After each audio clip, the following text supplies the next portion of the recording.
मागील 2 दिवसापासून शेवगाव तालुक्यामध्ये अतिवृष्टी होत आहे।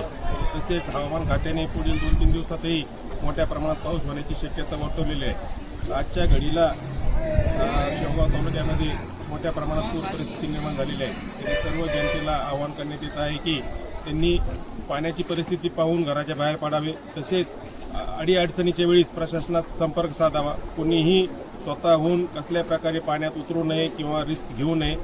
जेव्हा जिथं अडचण असेल तिथं प्रशासन तुमच्या मदतीसाठी खंबीर आहे। तुम्ही फक्त आम्हाला कळवणे आवश्यक आहे। धन्यवाद। मागील 2 दिवसापासून शेवगाव तालुक्यामध्ये अतिवृष्टी होत आहे। तसेच हवामान खात्याने पुढील 2-3 दिवसातही मोठ्या प्रमाणात पाऊस होण्याची शक्यता वर्तवलेली आहे। आजच्या घडीला शेवगाव तालुक्यामध्ये मोठ्या प्रमाणात पूर परिस्थिती निर्माण झालेली आहे। तरी सर्व जनतेला आवाहन करण्यात येत आहे की त्यांनी पाण्याची परिस्थिती पाहून घराच्या बाहेर पडावे। तसेच अडीअडचणीच्या वेळी प्रशासनास संपर्क साधावा। कोणीही स्वतःहून कसल्या प्रकारे पाण्यात उतरू नये किंवा रिस्क घेऊ नये। जेव्हा जिथं अडचण असेल तिथं प्रशासन तुमच्या मदतीसाठी खंबीर आहे। तुम्ही फक्त आम्हाला कळवणे आवश्यक आहे। धन्यवाद।